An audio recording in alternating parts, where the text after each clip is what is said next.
Bueno, buenas tardes a todos y a todas. Bienvenidos a la sesión número 200. Hoy es un número redondo del Club de Lecturas y tercera sesión dedicada al Código de la Vida. Jennifer Doudna, la edición genética y el futuro de la especie humana, con la moderación de Paco Romero desde Torre Pacheco, pero como estamos incorporando un nuevo integrante de este debate, pues propongo que nos presentemos. Entonces tú, Paco, no sé si quieres decir algo. Pues nada, ya lo has dicho tú. Yo, aunque no soy murciano, estoy viviendo en Murcia y os hablo desde Torre Pacheco. Muy bien. Pepa. Yo estoy cerca de Madrid, en un pueblecito que se llama Villanueva de la Cañada. Muy bien. Al lado de la sierra. Gracias, Pepa. Walter. Walter Marín, Cali, Colombia, norte de Sudamérica. Julio. Gracias, Walter. No se te escucha el micrófono. Julio vive en Pozuelo, un pueblecito en las afueras de Madrid, y como casi todos los madrileños soy de otras tierras. Soy inmigrante en la ciudad. Gracias. Gracias. Vale, tú, Roberto. Yo soy de aquí de la Ciudad de México. Siempre he tenido ganas de leer más y estaba buscando un club de lectura. Como les dije ayer, me encontré este. No sé muy bien cómo funciona el tema del debate, pero estoy aquí con muchas ganas de observar y aprender, ¿no? Muchas gracias. Bueno, bienvenido. Bueno, yo, Jorge, desde Galapagar, en las afueras de Madrid. Pues nada, te paso la palabra, Paco, y ahora verás cómo funciona, Roberto. Es muy sencillo. Paco. Vale, muy bien. Pues nada, Jorge, lo que hacemos es, de entrada, hemos confeccionado un resumen de cada uno de los libros y en las sesiones pues vamos intercalando parte de los resúmenes con preguntas que nos suscita lo que se lee, y entonces la gente pues debate en función de su criterio. Y este libro en concreto, esta es la tercera sesión. Nos quedamos la última vez terminamos el capítulo de Fundando Empresas, que es un capítulo sabroso por lo que tiene que ver con la vinculación del mundo de la empresa con el mundo de la ciencia.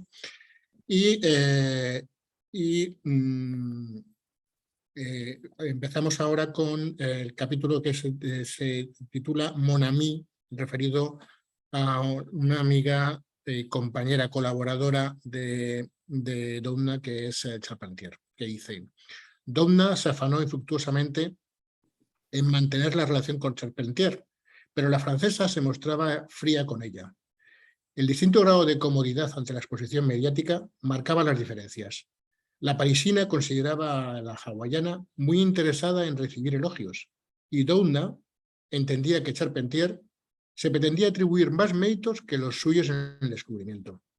Pese a todo, las dos siguieron unidas a través de los premios científicos, unos galardones que, además de dinero y reconocimiento público, son mojones de los caminos de la historia.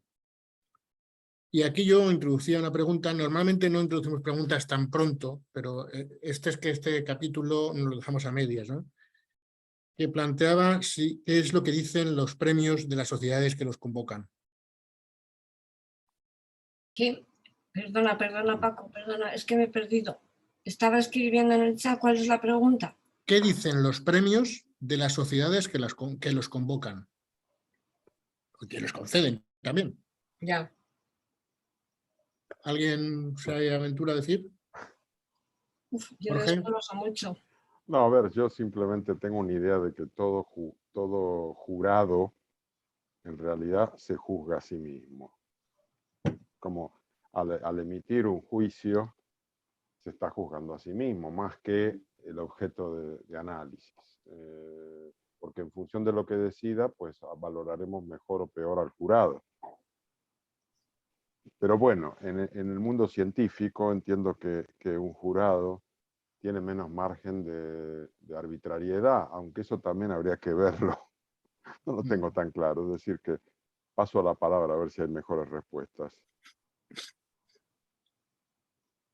Pepa y luego Walter.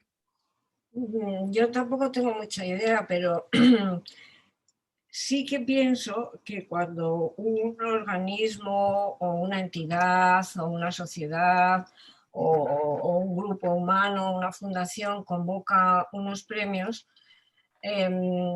busca beneficios en dos direcciones, ¿no? Promocionar al premiado y al mismo tiempo promocionarse a la misma institución o la misma organización, ¿no? Es decir, por un ejemplo que tenemos todos muy cercano y al que más conocemos, los premios Princesa de Asturias se han ido revalorizando con el tiempo en función de los premiados. O sea, al premiar a gente de un gran valor humano, científico, de las categorías que tienen, los premios son cada vez más prestigiosos. O sea que en lo de la concesión de premios, la convocatoria, la selección y la concesión de premios, yo pienso que hay un beneficio para ambas partes, ¿no? Y la sensación esa de cierta zona oscura que no sabes muy bien, ¿no? Quién propone a los que están propuestos para el premio, como en el Nobel, que de dónde salen los nombres, cómo se valora realmente en función de qué intereses. Eso, ahí hay como una cierta zona oscura, ¿no? Porque los Nobel hay veces que no es la calidad literaria lo que se está premiando, sino que ahora toca premiar a alguien que sea del continente africano. Y entonces, ese tipo de intereses que quedan un poco al margen de lo que es la verdadera cualidad del trabajo premiado. Pienso, pero estas son cosas que a mí se me ocurren. No me fundo en nada, no he leído nada sobre esto. Walter. Como dice Pepa, las organizaciones que otorgan los premios y los reconocimientos, al hacerlo, reflejan la solidez de los principios y los criterios que tuvieron para otorgarlos y también a veces para revocarlos. Si bien es un tema que se va a tratar más adelante o estaba tratado más adelante en el libro, la pregunta amerita tratarlo aquí. James Watson, por su trabajo y el premio Nobel, recibió títulos, honores, fue enaltecido, fue profesor, fue rector honorario en el instituto en el cual trabajó gran parte de su vida. Y parece ser que era de lengua algo suelta y por sus opiniones racistas, las autoridades académicas de esa institución le retiraron sus títulos, lo marginaron y de alguna manera señalaron que hay fronteras rojas al respecto que no se pueden pasar incluso por parte de un científico meritorio. Hay otro ejemplo que me llama la atención que ha documentado alguien con cierto detalle y sería otro ejemplo de cómo las instituciones pueden mostrar al otorgar premios y merecimientos sus debilidades y muchas cosas más. Alguien ha documentado la relación de Jeffrey Epstein y su relación con Harvard. Epstein se caracterizó, esa fue la imagen que creó de que era un filántropo. Hasta de 1998, desde 1998 hasta el 2008, cuando empezó a tener problemas legales, había dado a Harvard y a sus programas $10 millones y hasta el 2018 iban $30 millones en filantropía. Epstein fue admitido como investigador visitante en la Escuela de Artes y Ciencias, lo cual es un honor que no todo el mundo puede obtener. Y algún funcionario administrativo menor señaló con claridad y lo dejó por escrito que Epstein no cumplía ninguno de los requisitos que se requería para ese cargo, para ese honor. Sin embargo, no fue tenido en cuenta y Epstein fue profesor visitante, investigador visitante.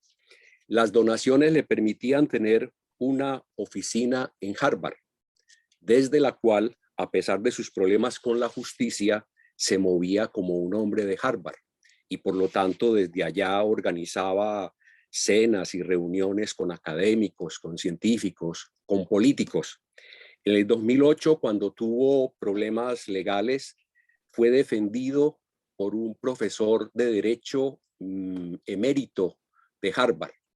Y en el 2018, cuando ya los problemas legales fueron más serios, muchos otros que habían recibido políticos, algún candidato para fiscal que había recibido donaciones de Epstein, las devolvieron. El presidente de Harvard, que parece que era un personaje de mucho peso porque era hasta ese momento el único que había sido presidente 2 veces y le había tocado también los líos del 2008, dijo abiertamente que no devolvía los dineros porque no había que preocuparse que esos dineros tuvieran problemas de dudosa procedencia o no tuvieran una moral muy limpia, porque al final de cuentas iban a ser bien invertidos y que por lo tanto se ratificaba en que Harvard no tenía por qué estar investigando la moral o los antecedentes de quienes les hacían donaciones. Para muchos, y quien documenta este tema señala que en Harvard mismo produjo fisuras importantes porque al menos esa relación muestra que una relación de filantropía que tenía muy mal olor, Harvard se empeñó en perfumarla y demostró claramente su debilidad y su oportunismo. Hasta ahí. Gracias, Walter. Julio. Sí.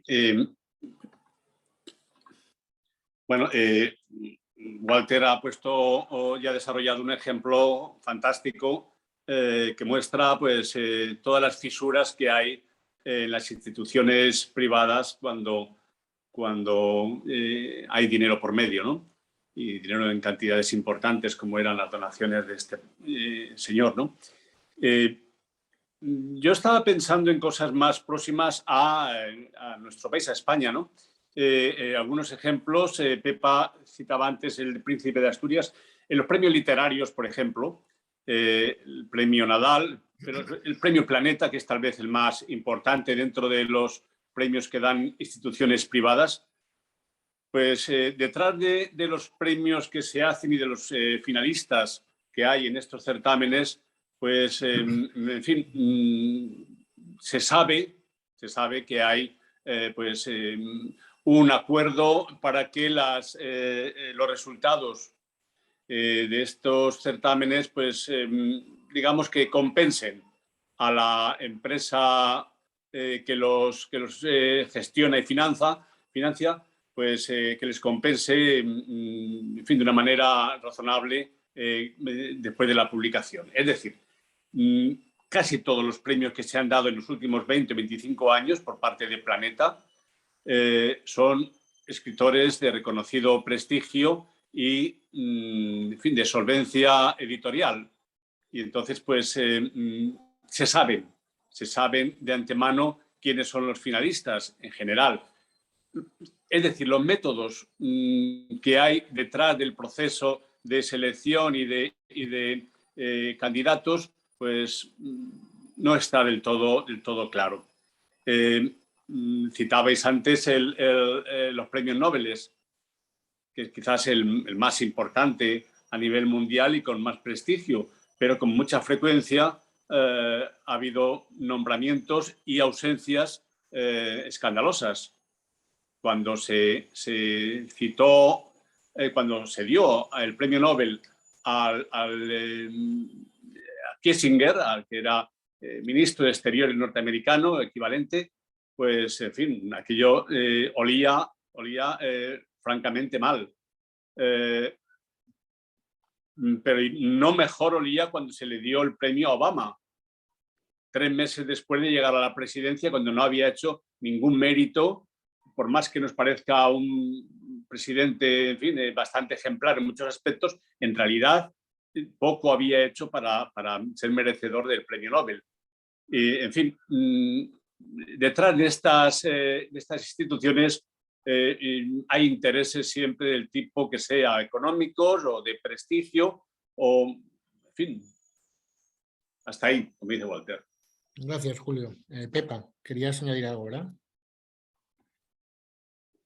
Como comenta Julio, lo de los premios Planeta y los premios Nadal y todo eso, los intereses económicos, existen otro tipo de premios y estamos situándonos en España, lo siento por los que no estáis aquí, ¿no?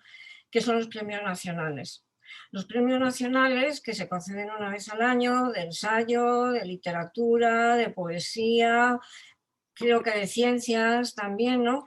Esos premios nacionales no tienen luego ninguna repercusión económica, más allá de la dotación que pueda tener el premio para la persona premiada, pero no tiene ninguna trascendencia económica desde el punto de vista de la promoción del autor. Ese autor no se promociona porque le hayan dado el Premio Nacional de Periodismo, por ejemplo.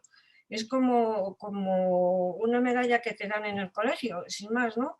Porque detrás no hay una organización económicamente interesada en ello, ¿no? Ese tipo de premios que no los dan las empresas o las organizaciones privadas, que son estatales, que las da el Ministerio de Cultura, pues no tienen reflejo o trascendencia posteriormente. Nada más que eso. Gracias. Gracias, Pepa. Jorge, ¿querías añadir algo? Y luego Quería Roberto. decir que me recordaba de, bueno, una polémica que hay permanente en Argentina respecto a por qué no se le dio el premio Nobel a Jorge Luis Borges. Y no se le dio porque tenía opiniones favorables a la última dictadura militar. Ahora, si Jorge Luis Borges hubiese vivido hace 200 años, quizás eso no hubiese influido, pero al ser un personaje contemporáneo, pues eso lo vetó, a pesar de que las dotes literarias eran atómicas y debería haber tenido el premio Nobel, sin ningún tipo de duda. Sin embargo, en esa misma entonces, el Nobel, de alguna manera por compensar, creo yo, dio el premio Nobel de la Paz a un argentino, a Adolfo Pérez Esquivel, que no es un personaje conocido, no le quiero quitar mérito, por supuesto, es un activista social que luchaba contra la dictadura y que estuvo preso 14 meses, fue torturado. Es decir, que al final el premio Nobel tiene unos componentes que se salen del tema y tiene como unos componentes como, no sé, geoestratégicos, no sé cómo llamarlos, y se atribuyen el jurado del Nobel, que influye a tope de a dónde van esos premios. Simplemente quería decir eso. Roberto, ¿te estrenas? Sí, ahora que estaban mencionando todo esto, no pude evitar pensar en la Academia de los Óscares, ¿no? Que otorga el Nobel de la actuación. Y yo creo que pasa el mismo fenómeno, ¿no? De repente se otorgan premios a personas que vemos la película y no nos llama la atención. Y yo creo que es un hecho que la academia tiene su agenda política y sabe el peso que tiene el otorgar el Oscar, digamos, como prestigio a un actor. Y yo creo que impulsan, pues casi descaradamente, su agenda política democrática un poco por encima del mérito de actuación real, que debería ser el criterio fundamental, ¿no? Pero creo que es inevitable que estas organizaciones que pueden posicionar a los ganadores, es imposible que no sean políticas y que no usen su fuerza política, porque es, pues no sé, parte de la característica del humano, ¿no? Es una opinión. Sí, sí. Totalmente de acuerdo. ¿Alguien quería añadir algo al respecto? Bueno, solo decir que yo en realidad la pregunta no la dirigía hacia esa idea, sino un poco más hacia lo que venía ahora a contar Jorge y lo que venía a decir también Roberto, ¿no? Cómo de alguna forma, cuando otorgas un premio a una sociedad, otorga un premio a una persona, está diciendo, está marcando una línea, está dando su lista de principios, ¿no?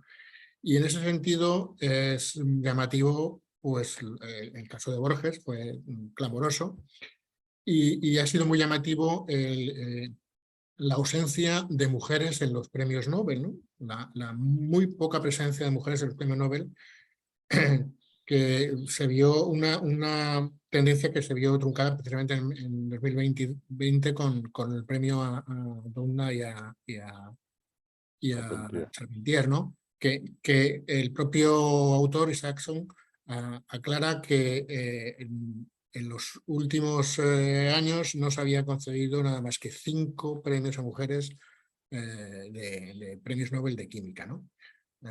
Pero bueno, efectivamente es un reflejo de lo que esa sociedad o quien se hace portavoz de esa sociedad piensa respecto a lo que se debe premiar y no, ¿no? ¿Seguimos entonces, os parece? Sí. Pues seguimos. Los héroes de las CRISPR.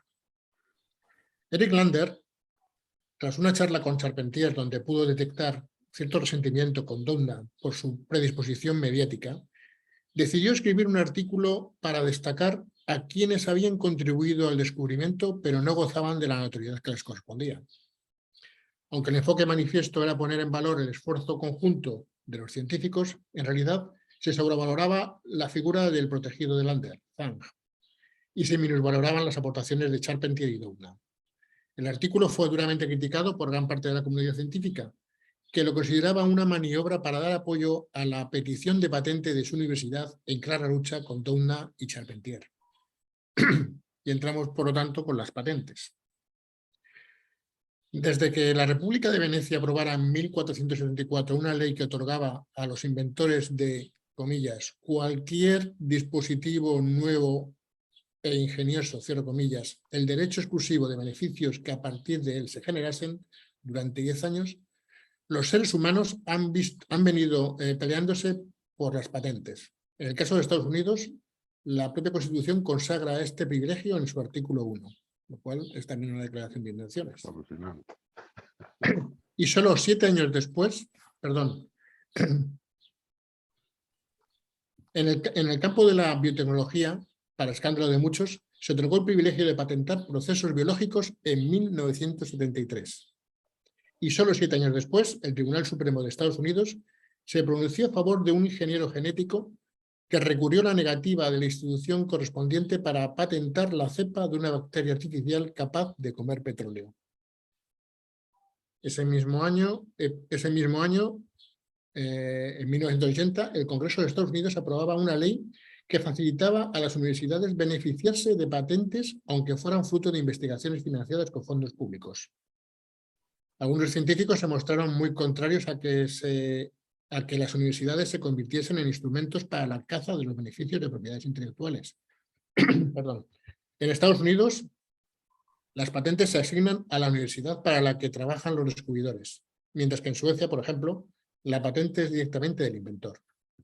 Doudna y Charpentier presentaron la solicitud de patente en mayo de 2012, Zhang en diciembre de ese mismo año, pero a este le pidieron más datos, lo que le indignó hasta tal punto que en su alegato acusaba a Doudna de haber plagiado datos de Church. Además, Zhang eliminó de la sociedad el nombre de su colaborador, Luciano Marrafini, a quien, para justificar su exclusión, se le explicó que la patente se refería a investigaciones posteriores a aquellas en las que él había colaborado.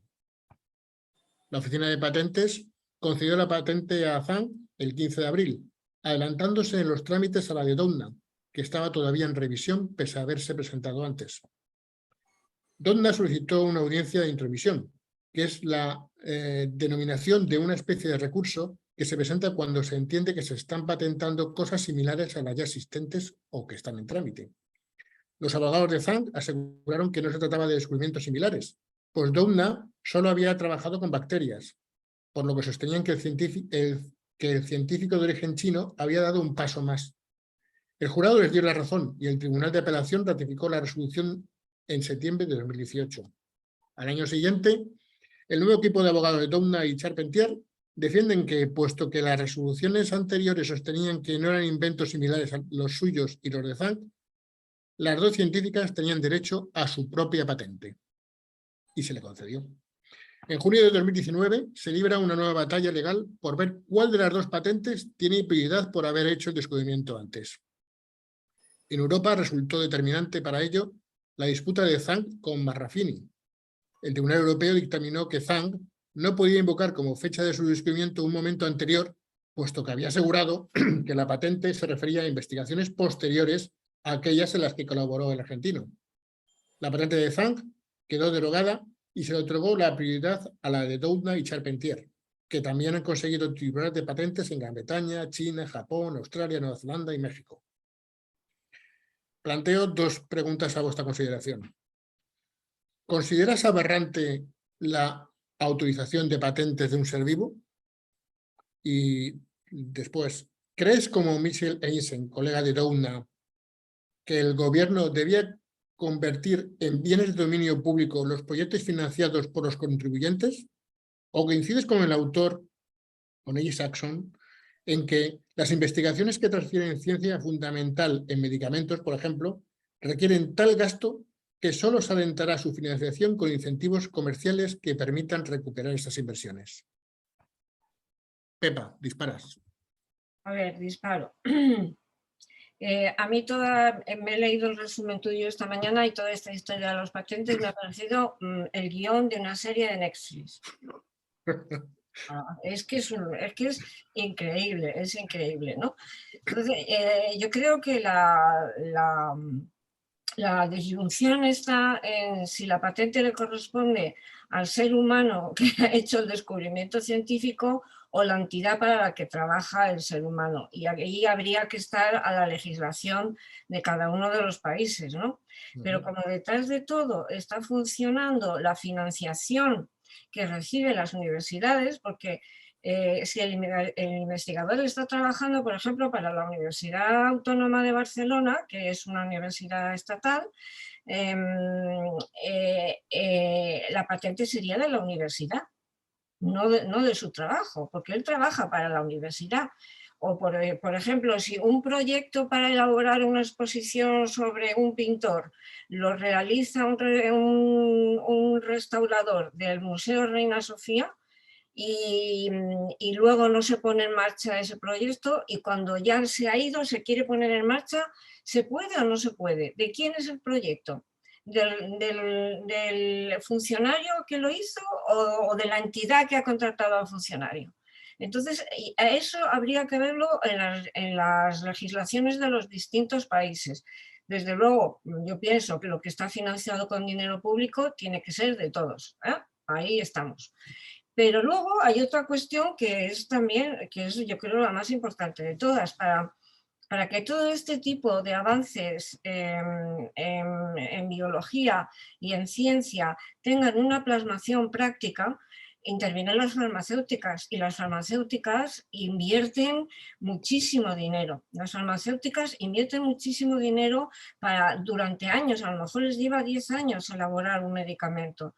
Y entonces ese aporte económico que hacen las farmacéuticas tiene que salir, tiene que revertir por algún lado, ¿no? Ese dinero luego ellos se tienen que resarcir de ello, ¿no? Por eso yo no sé si lo de las patentes es del Estado, de la universidad, del individuo que ha hecho el superdescubrimiento, de la farmacéutica que va a financiar que el superdescubrimiento se ponga en marcha. Es muy complicado eso, ahí hay como muchos agentes en juego, muchos agentes para saber de quién es cada cosa, ¿no? Y claro, lo de las patentes es una desliberalización de la creación humana, ¿no? Por ejemplo, hasta finales del siglo XVIII, hasta la Revolución Francesa, primero fue en Francia y después se tenía en otros países, la música que escribía Beethoven o Mozart, pues no tenía copyright, era de todos, y no cobraban nada por las copias que les hacían y que vendían, ¿no? Es el patentar una creación humana es muy de la sociedad moderna, forma parte en la sociedad moderna, ¿no? Entonces, por eso yo creo que ahí juegan muchos agentes, muchos factores, y que es muy difícil de saber por dónde puede ir la cosa. Ya Gracias. Está. Gracias, Pepa. Jorge, Julio y luego Jesús Alberto. Bienvenido, Jesús Alberto. No, quería decir que, Pepa, el autor explica que según el país la patente recae en la institución o recae en los individuos, ¿no? Y en Estados Unidos recae en la institución. Ahora, de todas maneras, los individuos se matan por hacerse con las patentes, con lo cual no me queda muy claro cómo es que funciona esto. Lo que sí tengo claro es que el propio sistema impulsa a los científicos a salirse de la visión del científico que trabaja para una institución por el interés general y lo impulsa a meterse en el mundo de la empresa como una especie de emprendedor individual. Es lo que vemos en este libro, porque al final todos los que participaron de esta carrera de la edición genética, todos se han metido en la empresa privada, aunque tengan un pie en las universidades, porque es el sitio de prestigio que les permite investigar, pero luego han montado empresas a punta pala que explotan los inventos que han hecho. Y el otro día yo compartía en el WhatsApp que Doudna ha montado 5 empresas, cada una dedicada a aspectos distintos de la edición genética. Tiene unos ingresos anuales que rondan entre los 3 y 4 millones de dólares. Simplemente por ser asesora de Johnson & Johnson, que me imagino que irá a una reunión una vez al mes, no creo que dedique mucho tiempo, pues tiene un salario de $325.000 brutos al año, están montados en el dólar a tope. Con esto no quiero quitarle mérito, pero sí que me parece, ya me chirría muchísimo que este sistema de patentes que está en el artículo 1 de la Constitución norteamericana permita además patentar organismos vivos de creación humana. Eso es lo que me parece ya más enloquecido. Es decir, en principio había sido rebotada esa petición de patente por la Oficina de Patentes. Cuando llegó al Tribunal Supremo, dijo que no, hay libertad porque es una creación humana y se pudo patentar esa bacteria que se comía petróleo. Entonces eso es tremendo, porque estoy seguro que habrá mucho más de uno diseñando organismos y lo primero que hacen es patentarlo. Y ya no son tanto científicos, sino que son empresarios. ¿Y los empresarios buscan el bien común? Algunos puede que sí, pero en general buscan el beneficio de la empresa. Entonces yo creo que esto es parte de un sistema que no está bien y me gustaría que este tipo de cosas fuesen un patrimonio de la humanidad. Yo qué sé, organismos vivos, pues no se pueden patentar. Pero parece que esa no es la opinión del Tribunal Supremo norteamericano. Por tanto, no sé qué decir, pero es bastante deprimente. Es que detrás de todo están las farmacéuticas, y las farmacéuticas son las que incitan, yo creo, a este tipo de acciones, ¿no? Porque además cuando se redactó la Constitución norteamericana estaban pensando en trastos, no estaban pensando en investigaciones biológicas, estaban pensando en artilugios. Sí. Perdona. Julio. Sí, la verdad, bueno, estoy de acuerdo en lo que dice Jorge, sobre todo en la conclusión que has hecho en tu intervención de que bueno, pues todo esto debería tener un carácter mucho más abierto y el tema de patentes. En este caso concreto, en la historia que estamos tratando, pues la verdad es que la actitud de la protagonista de nuestra película pues es más que dudosa. Es decir, es una muy buena científica, pero también es una mujer extremadamente hábil y con unos escrúpulos regulares a la hora de, en fin, manejarse dentro del mundo de las patentes y de la creación de empresas. Fue, la verdad, la disputa que tuvo con algún otro científico como Church o el Lan se llama, el chino. Sí.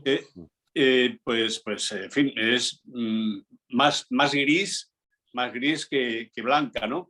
Y por ejemplo, un caso que también cita Paco, cuando un investigador lituano, todo ingenuo, le manda sus avances para decir, oye, échame una mano, mira que a mí no me hace nadie ni caso, tú que eres tan popular, y la tía va, se apropia del trabajo que hace el lituano y se engancha y intenta conseguir que en un simposium pues su presentación vaya adelante para que quede de manifiesto que ella en fin, lo ha hecho antes, lo cual es falso.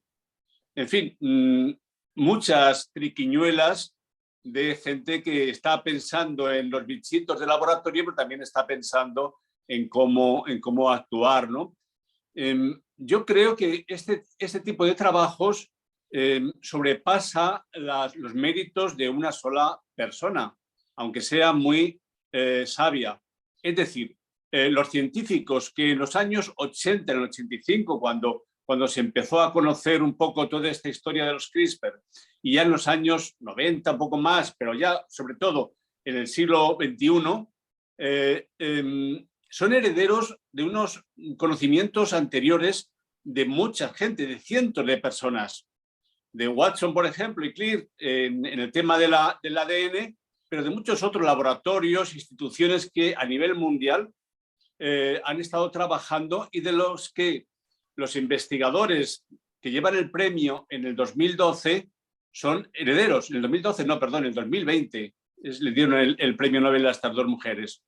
Ellas son herederas de toda una tradición científica que no se puede obviar. Y en el caso concreto de las CRISPR, hay, lo señalabas Paco en tu resumen, hay como al menos media docena de personas que están, el que fue su director de tesis, está este otro Church, está el chino, está el español, pobre, olvidado ahí en su rincón de Alicante, cuando fue el iniciador de todo este proceso, con una investigación paciente, laboriosa y además con una sonrisa, porque lo vemos en los documentales, si habéis tenido oportunidad de ver alguno, es que, en fin, no se le cae la sonrisa de la cara.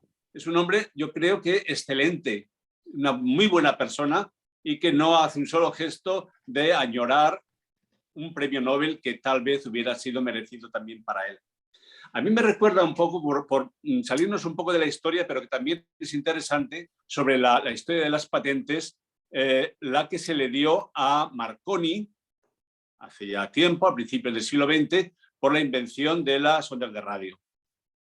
Invención que se le denegó en los años 60 o 70 de este siglo por el Tribunal Supremo de Estados Unidos, no sé qué tribunal, creo que es el Tribunal Supremo, como se llame, porque en realidad el inventor de las ondas era Tesla, Nikolai Tesla, un científico de origen húngaro que, en fin, hizo muchas cosas, pero en particular le robaron la invención de la radio y las ondas de radio, que se le atribuyeron y se le siguen atribuyendo a Marconi, lo cual es falso y pues, legalmente ya las cosas han cambiado, se le ha reconocido legalmente a este otro inventor. Quiero decir que las patentes deberían ser abiertas, al menos este tipo de patentes. Y bueno, de hecho hay gente que está peleándolo. Hay gente, los hackers biológicos, que están intentando, algunos con métodos un poco rocambolescos, ¿no? Como este que se inyecta el bicho en su brazo para probar que, en fin, que estas cosas se pueden hacer, que esto es todo muy ligero, muy barato, muy económico hoy día, y que, en fin, que esto debería estar disponible para que toda la gente lo pudiera usar como usa o como usamos un ordenador personal. Algo tan sencillo como eso. En fin, es una historia, la verdad, que da para mucho. Siento haberme alargado demasiado. Gracias, Julio. Jesús Alberto. Gracias, hola a todas y a todos. Pues está en la parte más interesante del debate y yo lo único que quería aportar era comentar que coincido con Julio y con Pepa en varios aspectos. Creo que tiene que ver mucho este tema de las patentes con para quién se trabaja. ¿Cómo llego yo a esta definición o por qué pienso yo en ello? Me recuerda mucho esta parte de la historia, un momento en el que viví yo mi primer hecho de censura como periodista cuando trabajaba para el periódico escolar del TEC en la licenciatura, mientras estudiaba la licenciatura. No tiene caso hablar de detalles de qué fue lo que escribí, porque lo que estaba yo haciendo era una crítica a una obra de teatro que dirigía el director del campus, y creo que él se vio demasiado involucrado, lo vio demasiado personal la crítica, y decidió él mismo censurar aquel artículo. Ahí fue el primer momento en el que yo, en digamos, mi trayectoria como periodista siendo estudiante, me topé con el primer hecho de censura en mi carrera, se puede decir así.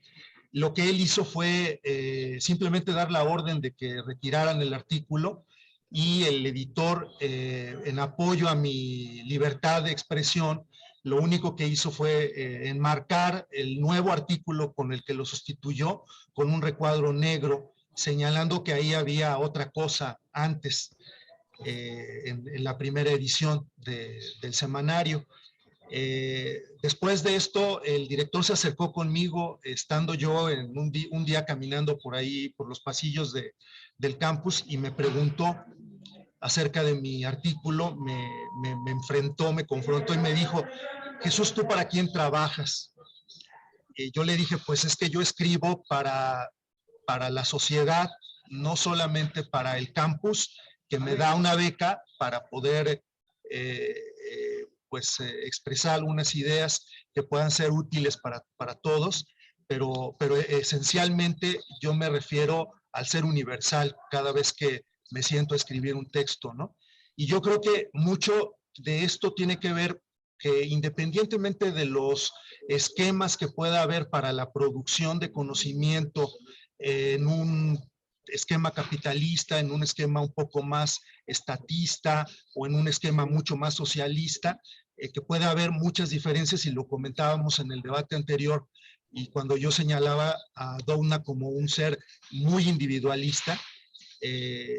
Yo creo que efectivamente en Estados Unidos pues se insta a que haya este tipo de competencia, pero al fin y al cabo también se desarrolla una especie de colaboración no exactamente propiciada, ¿no? Pero sí ocurre en el momento en el que los distintos investigadores se ponen a competir y de alguna manera están al tanto de lo que va haciendo la competencia y lo van sumando a su cuerpo, van integrando un cuerpo de conocimientos, aunque no sea de manera mucho más colaborativa como en otras latitudes estamos acostumbrados, ¿no?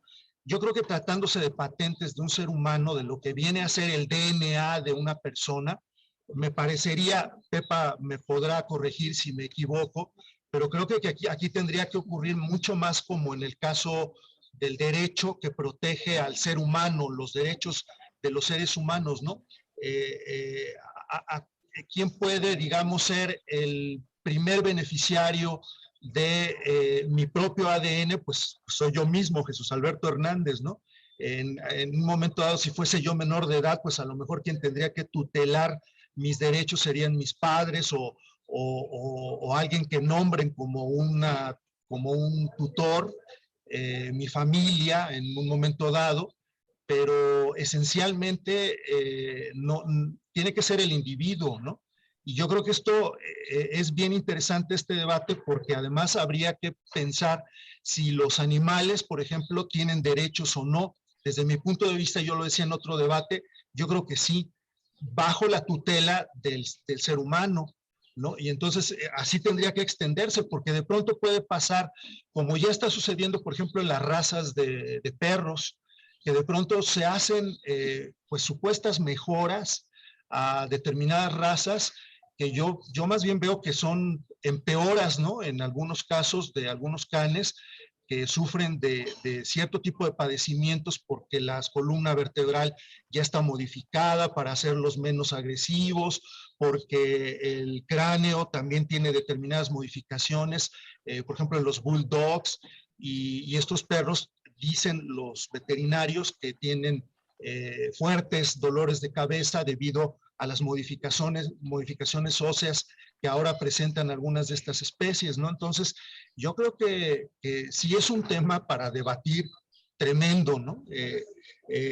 Yo coincido con Julio en que, pues sí va a ser hasta muy importante, digamos, yendo más allá de lo que ya comentó Julio,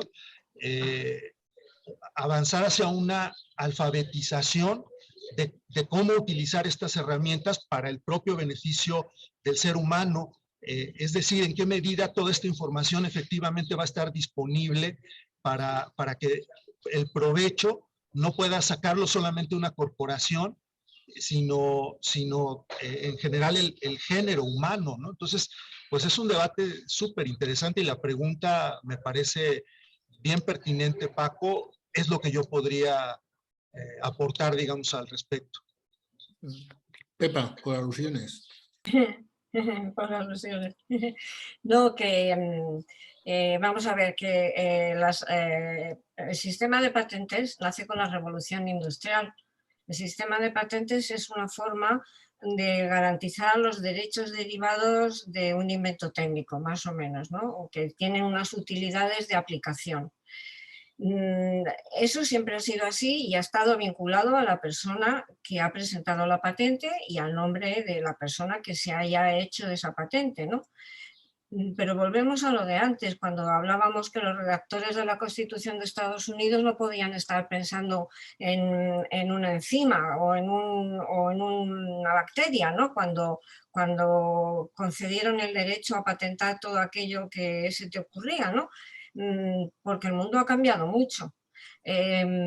Asimilar las patentes científicas con las patentes tradicionales e industriales, pues habría que revisar. Yo creo que eso tiene razón Jorge.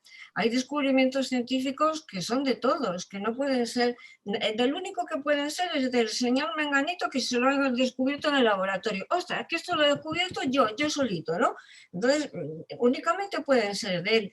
Pero resulta que como le ha financiado la investigación, la universidad, que a su vez ha recibido fondos de una farmacéutica, pues entonces ya no es de él el descubrimiento porque ya se diversifica ahí, ¿no?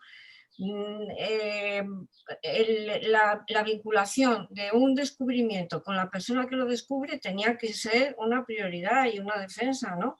Que el Estado otorgase, pero tal como están ocurriendo las cosas, pues no parece que esté siendo así en el campo de la bioética, ¿no? En este campo es muy difícil de controlar, sobre todo por lo que he dicho antes, porque hay muchos agentes, o sea, está el investigador que tiene un sueldo de la universidad, pero la universidad a su vez está financiada por varias entidades y además las farmacéuticas le insisten en que la investigación tiene que ir por este lado y no por el otro. Entonces ahí hay mucha confusión, yo creo que mucha confusión.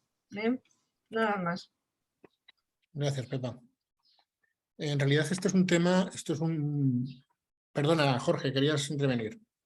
No, simplemente añadir, recordar que en Ciudades Hambrientas, el libro que leímos, también nos explicaba la autora la cantidad de patentes que manejan las empresas de la industria alimentaria, que están, por ejemplo, editando granos o cereales para hacerlos resistentes a sequías, y que al final están consiguiendo que el mundo de la agricultura industrial pues funcione un poco como la informática, y que tú tengas que comprarte la última versión del trigo 11.0 y el año que viene pues ir a Monsanto y comprarte el 12.0 porque es el que...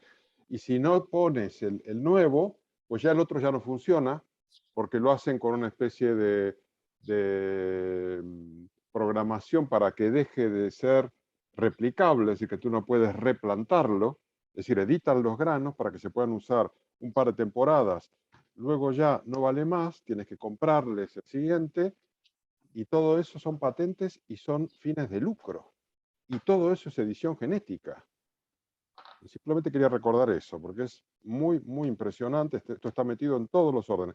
Y respecto a lo que decías, Jesús Alberto, totalmente de acuerdo. Yo creo que el ser humano se ha atribuido la autoridad y el derecho de editar a todos los organismos, a todo el resto de organismos de la naturaleza, y ahora también a sí mismo.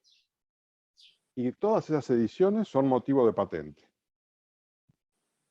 Es decir, es una situación demencial, creo. Sí, perdón, Paco. No, solo quería comentar que por lo que veo por las opiniones expresadas, hay un común acuerdo aquí en que debiera haber que las patentes debieran ser libres y que no debieran de patentarse, pero entonces es que, si no hay ese aliciente, ¿quién tiene interés en investigar algo y dedicar horas y horas de su vida a investigar? Eso no lo veo. Me parece que es una concepción que seguramente en otras partes del mundo, básicamente en Norteamérica o en el resto de Europa, eso no va en ese camino, ¿no? Hay investigadores vocacionales Sí, pero verdaderamente curiosos y deseosos de llevar a cabo sus hipótesis, sí, ¿no? hay curiosidad. Son los menos, indudablemente. Y sobre Pero, todo que los resultados tengan una proyección útil. claro, Hay que buscar ese vehículo, ¿no? Que los resultados de una investigación se hagan donde se haga, tengan utilidad para todos. Pero eso es otro debate. Eso es la diferencia entre la ciencia fundamental y la ciencia aplicada, ¿no? Pero yo me centraba en lo de las patentes en sí. Si planteamos que las patentes sean libres, pues yo no creo que la mera curiosidad haga que se dedique el esfuerzo que dedica esta gente a sacar adelante sus experimentos. O a lo mejor estoy equivocado y es bastante más común, ¿no? De hecho, ellos, cuando les ha preguntado al final del libro, les pregunta Isaacson, dice que en general todos dicen que no están por dinero, que están por hacer el bien y tal, ¿no? O sea, que por lo menos están convencidos de ello. Otra cosa distinta es, perdona Jesús Alberto, voy contigo ahora, otra cosa distinta es la financiación, o sea, ¿por qué si se ha obtenido con financiación pública se consigue una patente privada? Eso ya es eso ya me chirría muchísimo. Pero nada más quería decir eso. Jesús Alberto. Sí, gracias Paco. Muy brevemente, yo creo que habría que distinguir mucho en el debate entre lo que serían los derechos autorales, que eso pues yo creo que nadie discute, que Doudna fue quien logró, de acuerdo con lo que nos narra el autor en el libro, la que generó este conocimiento, la que llegó, digamos, a poner la última pieza que faltaba. Pero no me parece que no puede ser lo mismo, no puede ser equiparable, por ejemplo, a competir por una patente como ha ocurrido con el internet o con la cinematografía a principios del siglo pasado, ¿no? Porque me parece que son, aun cuando para poder realizar este tipo de diseño se requiere de alta tecnología, muy especializada y seguramente muy costosa, Paco, yo creo que no puede ser lo mismo a un invento, a una máquina, como el cinematógrafo, como el internet, que al final de cuentas estamos viendo cómo la sociedad misma está presionando para que el internet se vuelva un asunto de dominio público y que el beneficio de la construcción de estos espacios públicos sea para toda la comunidad.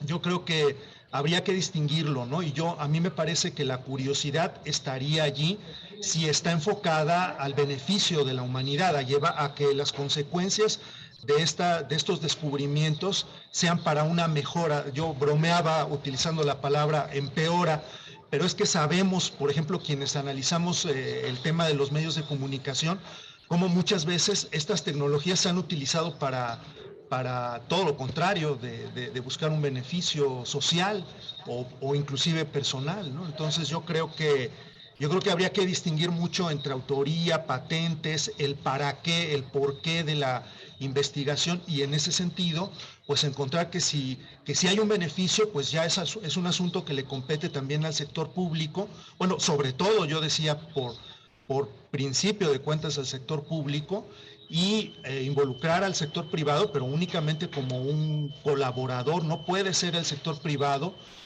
porque va a haber exigencias siempre por parte del privado para obtener determinados beneficios para él o para su grupo, ¿no?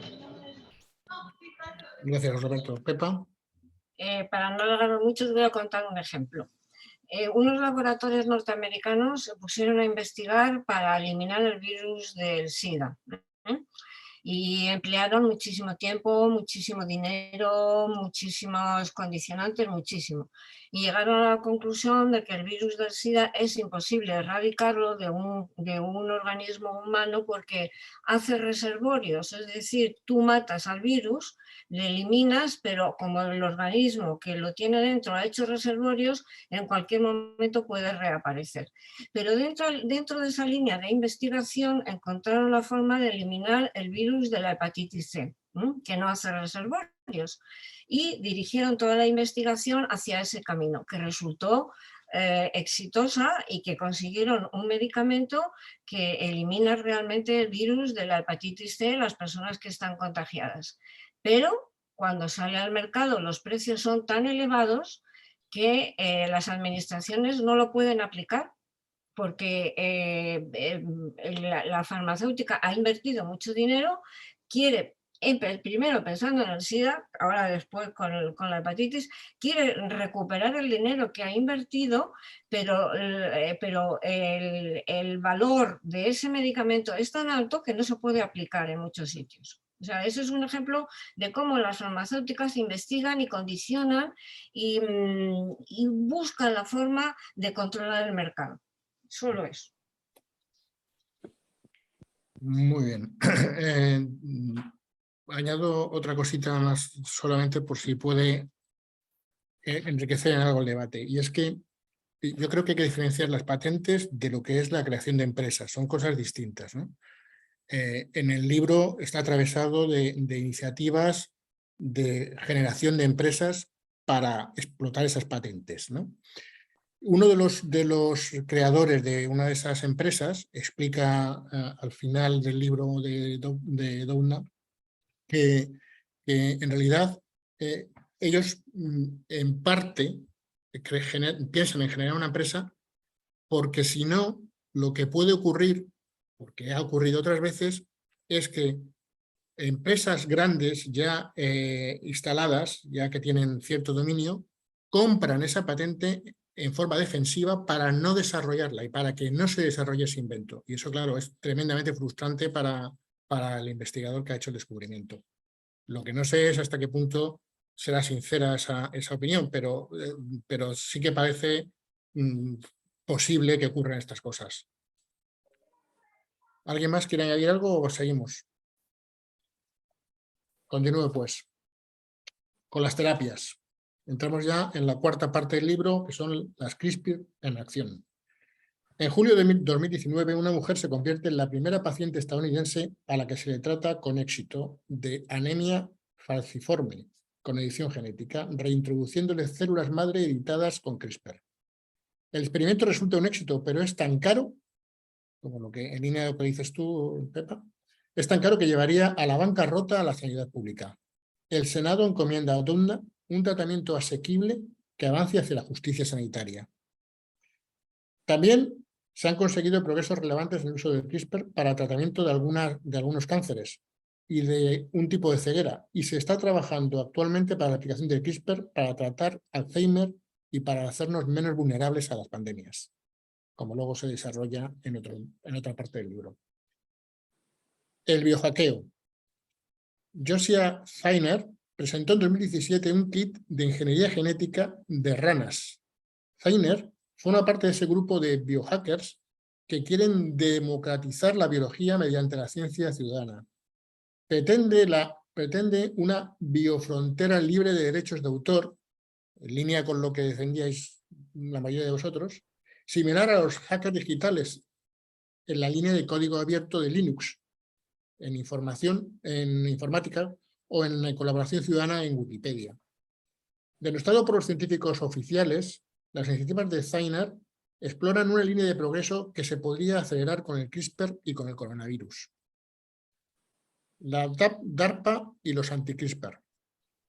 Desde los inicios del CRISPR, Doudna estaba preocupada por las amenazas que podría suponer la edición genética en manos de terroristas o de ejércitos extranjeros. Esta inquietud también la compartía el gobierno, que la consideraba una potencial amenaza y había instado al Pentágono a impulsar un programa específico. A través de la Agencia de Proyectos de Investigación Avanzados de Defensa, DARPA, Contactaron con unos cuantos laboratorios y subvencionaron sus investigaciones.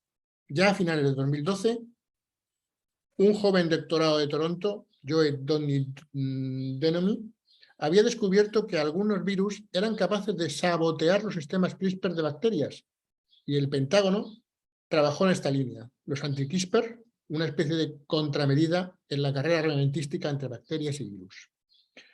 Además de laboratorios como los de Doudna y Church, el gobierno recluta para este empeño a Josiah Feiner, abriendo la puerta a lo que venían defendiendo la comunidad biohacker, científicos ciudadanos que pudieran organizar una recogida y análisis colaborativa de datos.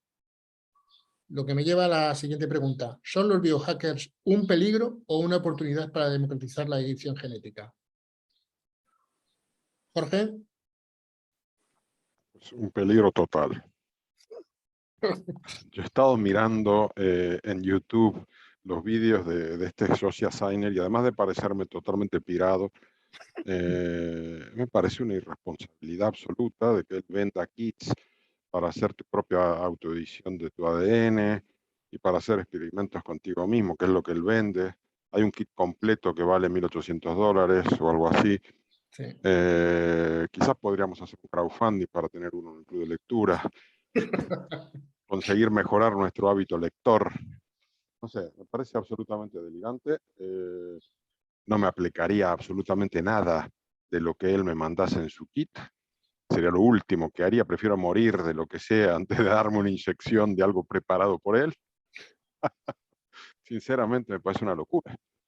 Y no creo que sea lo mismo, se pueda comparar con esta revolución informática y el código abierto y todas estas movidas, porque no afecta a nuestra vida o a la vida de los organismos. Y aquí estamos hablando de algo bastante diferente. Y por tanto, lo veo un sinsentido, ¿no? Y me asusta muchísimo que existan estas posibilidades de que se comercializan estas cosas y sean de libre uso. Es decir, es una barbaridad, digamos, me resulta una aberración. Ya es el colmo de la aberración de nuestra especie. Walter. Yo creo que Jorge ya lo dijo todo. Sin embargo, voy a repetir algunas cosas que él ha tocado. Me parece muy interesante el trabajo que Isaacson hace en esta parte del libro, porque nos muestra en detalle un mundo que existe, un mundo real, el de los biohackers, que son personas muy bien formadas, con doctorado y con postdoctorado. Obviamente, frente a ellos surgen muchas preguntas. Si hay preguntas, si hay dudas y hay dificultades al mirar el trabajo de las universidades, de los grupos de investigación en las universidades, de las empresas que fundan, al menos a pesar de que ahí surjan problemas, se supondría que hay unos controles y unos criterios científicos y unos códigos éticos. Y uno se pregunta, ¿los hackers sí tienen eso? El tema de las empresas que toca Jorge.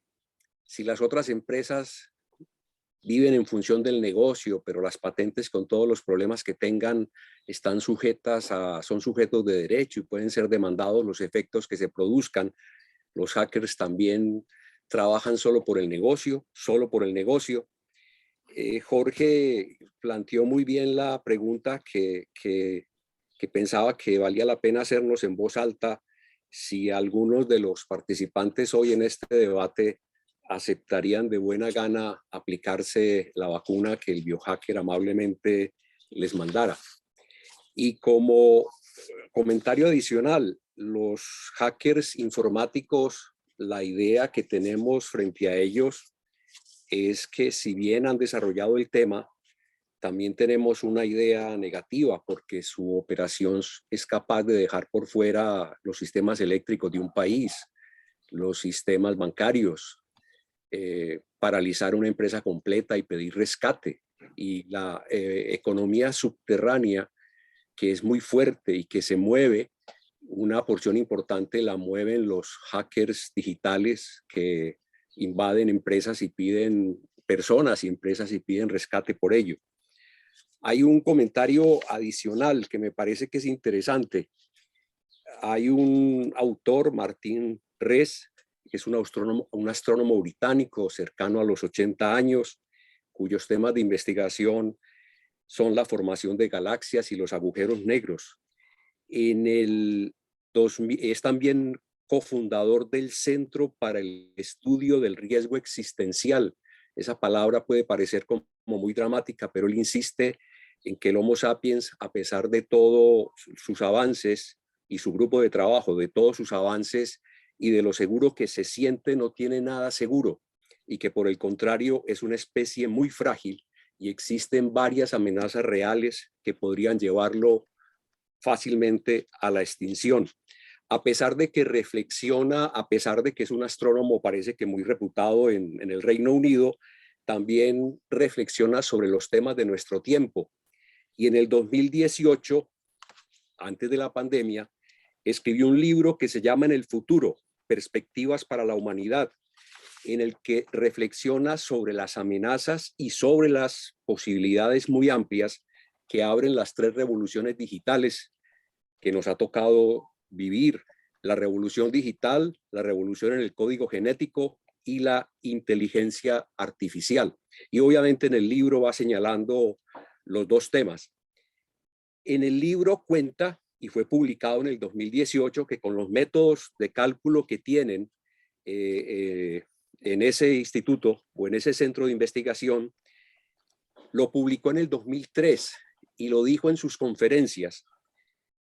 En el 2003 se atrevió a decir que los cálculos indicaban que, según los trabajos que se estaban haciendo en ese momento en temas de las ciencias de la vida, existía el 50% de probabilidad.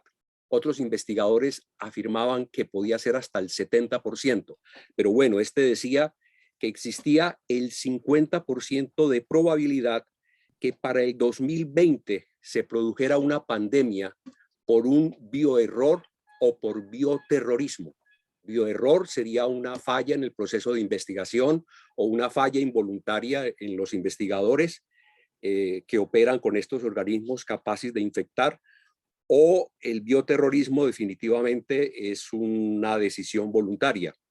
Acertó el año. Y acertó el año porque en efecto hubo una pandemia en el 2020. Obviamente todavía no es clara a ciencia cierta cuál fue la causa de esta actual pandemia. En alguna de sus conferencias estaba presente Steven Pinker, y como a Steven Pinker parece que le rueda el optimismo por los poros, públicamente le dijo que no estaba de acuerdo con esa predicción o con esa evaluación de la situación, y que por lo tanto la calificaba de altamente catastrofista, y aceptaron una apuesta simbólica de algún dinero. No es importante que Pinker haya perdido la apuesta, pero sí que muchos humanos hayan perdido la vida por la pandemia. Martín Rees se atreve a hablar de los terroristas con comillas. Así pues, mi peor pesadilla sería un solitario desequilibrado, con experiencia y con muy buenos conocimientos en biotecnología, que creyera, por ejemplo, que hay demasiados humanos en el planeta y no le importara quiénes o cuántos se infectaran. La pregunta, y en ese sentido lo traigo a mención, es hasta dónde los biohackers, en vez de democratizar la biotecnología, de pronto pueden contribuir a democratizar la muerte si se van por la senda del terrorismo. Hasta ahí. Gracias, Walter. Solo comentar que el autor, el Isaacson, es bastante favorable a los biohackers, ¿vale? Pero sorprendentemente, o no tanto, esa actitud tan positiva en concepción de que es una democratización de la ciencia y tal, ¿no? Reconoce que si le envían unas dosis para inyectarse unos biohackers, él no lo haría. De hecho, no lo hizo. Y sí que se apuntó a un experimento de un laboratorio convencional, ¿no? Por una parte sí que es muy favorable, pero él mismo pone todas las advertencias sobre esta gente, que es difícilmente controlable, sobre todo porque tienen una herramienta muy barata a su alcance y de unas consecuencias imprevisibles, ¿no? ¿Alguien más quiere decir algo? Continúo pues con la quinta parte, científico público, las reglas del camino. Con los descubrimientos de la manipulación del ADN, la edición genética dejó de ser un tema limitado a las elucubraciones morales de la ciencia ficción y se hace urgente establecer las normas que deben regir en ese camino que se empieza a recorrer.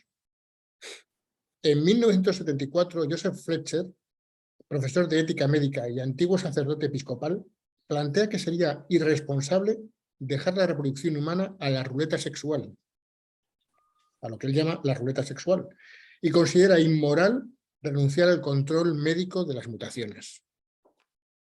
Frente a este utopismo biotecnológico, hay un grupo de tecnoescépticos y bioconservadores que creen que el hombre está jugando a ser Dios con esta actitud. Ante esta polarización, algunos investigadores ven la necesidad de fijar una posición científica en este dilema ético. En 1973, Paul Berg convoca a varios biólogos en Asilomar, California, para un congreso sobre el tema. Como resultado, algunos de los participantes firman una carta conjunta abogando por una moratoria en la creación de ADN recombinante hasta tener unas directrices más claras. 2 años después, el Congreso de Asilomar alumbró una serie de restricciones en las investigaciones que universidades y laboratorios de todo el mundo aceptaron. Pero en realidad, Asilomar no entraba en el debate ético, sino solo en marcar las normas de seguridad. Varias organizaciones religiosas mostraron su preocupación y el presidente Jimmy Carter designó una comisión para tratar básicamente 2 problemas. Uno, el temor de que la preeminencia de la industria en los trabajos de ingeniería genética pudiera truncar la tradición del intercambio de ideas de las investigaciones universitarias. Y 2, la sospecha de que la ingeniería genética aumentaría las desigualdades. Este miedo es el que dramatiza la película Gattaca, estrenada en 1997, que difundió en el imaginario colectivo los riesgos del diagnóstico genético de la reimplantación. Es decir, el proceso por el cual se fertiliza un óvulo, se realizan test para determinar las características genéticas de los embriones resultantes y se implanta en el útero el ejemplar que reúna un mayor número de características deseadas. En el largometraje se presenta un futuro en el que la selección genética se usa de manera totalmente normalizada, de forma que la clase social está determinada por el material genético. El protagonista logra burlar los controles de identidad genética y nos plantea si la voluntad personal puede romper el determinismo genético. El autor de la biografía de Doudna, Isaacson, introduce también en este debate la referencia a un libro, Vuelta al Edén, de Lee Silver, quien acuñó el término retrogenética para referirse a las tecnologías de selección de genes que heredaría un niño. Silver considera que no hay una base legítima para restringir esta práctica y dice: si las sociedades democráticas permiten a los padres comprar ventajas ambientales para sus hijos, ¿cómo les van a prohibir comprar ventajas genéticas? En Estados Unidos, el optimismo por la ingeniería genética tuvo un serio tropiezo cuando en 1999 un paciente murió como consecuencia de una respuesta inmune que le provocó el virus que transportaba un gen terapéutico. Los ensayos con material genético humano se bloquearon temporalmente. En 2003, el presidente estadounidense George W. Bush crea una comisión presidida por Leon Kass, un biólogo y filósofo social que ya se había mostrado reticente a la biotecnología, y la conclusión de la comisión Kass alertaba de los riesgos de ir demasiado lejos. Alterar lo natural era ibris y ponía en riesgo nuestra esencia individual. 2 preguntas os planteo. ¿Crees, como el guionista de Gattaca, que la voluntad humana debidamente motivada puede superar las limitaciones genéticas? Y 2, si pudieras usar el diagnóstico genético, ¿descartarías la posibilidad de garantizar una descendencia libre de enfermedades? Es decir, ¿renunciarías a usarla para introducir mejoras genéticas?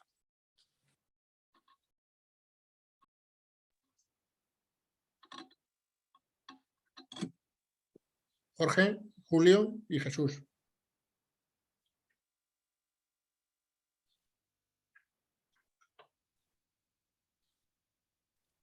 Jorge. Sí, perdón, estaba... No, quiero decir que a medida que he ido leyendo este libro y bueno, y otros y tal, me doy cuenta que me voy radicalizando más y más contra este tipo de actos de antropocentrismo llevado al límite y de como de autismo.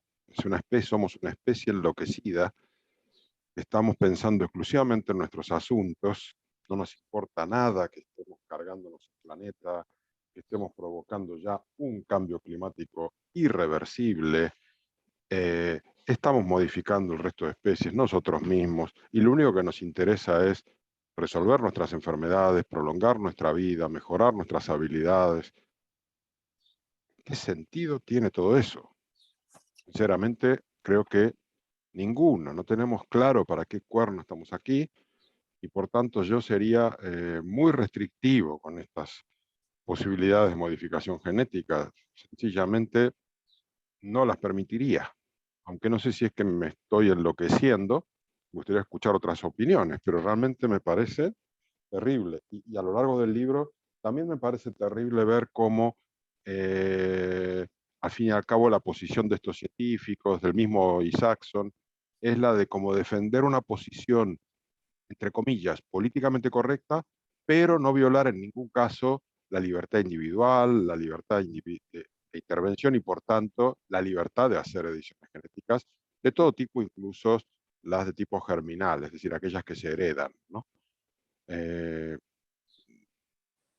No estoy a favor en absoluto, hasta tanto no redefinamos cuál es nuestro papel como especie y nos replanteamos por completo, porque ahora mismo con lo que estamos haciendo y con el, me parece aberrante que encima querramos hacer todos estos cambios en nuestra propia naturaleza. Y no lo justifico tampoco por el hecho de curar enfermedades. No le veo sentido. Julio. Sí, el problema, Jorge, es que el mundo en el que vivimos es este, no es el que tú tienes en tu cabeza, ¿no? Y el mundo en el que vivimos pues presenta aspectos que son, en fin, bastante tristes, ¿no? Por ejemplo, si sabes, estos días en la prensa informan de que en España el 9% de los nacimientos en este momento se hace mediante inseminación in vitro. Bueno, no es inseminación, bueno, entendí lo que quiero decir. Y en esos a los padres se les da la opción para que elijan el embrión que más les convence. Es decir, les presentan no sé cuántos, 3, 6, 12 embriones, y de ellos dicen, pues mira, este tiene tales características, este no sé qué, bueno, y finalmente se decantan por el que más beneficio les puede producir. Esto hace 15, 20 años hubiera parecido bastante impensable. Es decir, cuando la primera niña nacida con este sistema de inseminación in vitro, que fue, no sé cómo se llama, tiene Paula, bueno, no nos imaginábamos que esto pudiera llegar a producirse. Y sin embargo, ahora es moneda corriente. Lo que quiero decir es que la edición genética es otro paso, no cabe duda. Estamos hablando de cosas muy distintas, porque en definitiva aquí lo que estamos haciendo es una unión natural de un esperma y un óvulo, no en el útero de una señora, sino en una probeta y después se le instala. Pero en definitiva no hemos roto la cadena que la naturaleza nos impone. La edición genética es otra historia y desde luego plantea unos problemas diferentes. Enlazando con lo que comentábamos antes sobre los biohackers, desde luego eso, en fin, nos asusta a todos pensando en este tipo de cosas, como la edición genética puede llegar a hacerse no solamente para curar el SIDA o el cáncer, sino para transformar las características de los próximos niños. Y ahí pues, entra otro factor que es el hereditario. Las transformaciones que se hacen en el esperma, en el óvulo con pocos días, fecundado con pocos días, pues genera la transmisión de esos datos a los descendientes. Con lo cual hemos cambiado el aspecto del ser humano. Estamos hablando ya de lo que hemos debatido en este grupo muchas veces, que es el transhumanismo, que es otra cosa. Hemos creado un ser diferente, con buenas intenciones y desde luego, en fin, atendiendo a padres que son capaces de pagar las cantidades que les pidan para conseguirlo, pero en fin, yo no tengo ninguna duda de que estas barbaridades van a ser reales en no mucho tiempo. El ejemplo más reciente que ha habido, se le han cortado las alas antes de salir casi. El chino que alteró para conseguir que no tuvieran unas niñas gemelas el VIH, les alteró un gen y bueno, pues recibió tortas por todas partes. Pero no sé si dentro de 25 años las tortas se seguirán produciendo. Es decir, me temo que los cambios de mentalidad, igual que comentaba antes con el tema de la inseminación in vitro, pues ha habido un cambio de mentalidad radical en 20 años y no sé si la población en general aceptará cosas que en este momento nos parecen escandalosas. Jesús Alberto. Yo diría, tratando de ser muy breve, Paco, porque tu pregunta es sumamente compleja,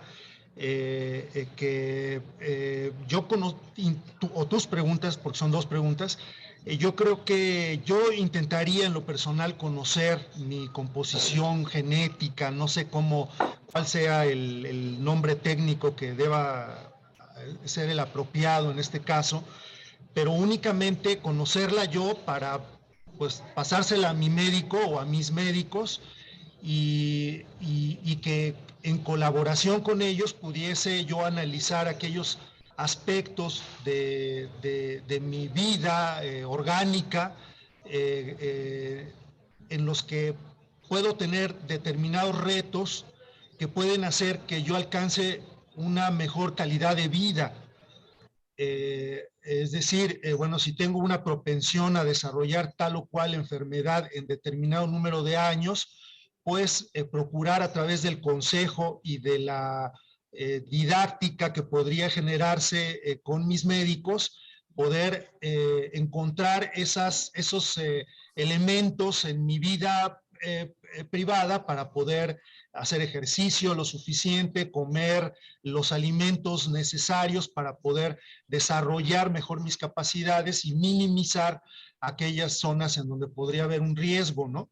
Pero yo insisto, esto pues o tendría yo que volverme médico o tendría yo que dárselo a mis médicos para que en conjunto con ellos pudiera haber un aprendizaje. Yo he aprendido mucho de la medicina homeopática y de mis médicos, porque yo practico la homeopatía desde los 18 años y la verdad es que me he podido dar cuenta de que sí hay muchos aspectos en los que uno puede mejorar, pero verdaderamente cuando está enfocado, cuando la ciencia se enfoca a la mejora, no a los aspectos negativos, ¿no?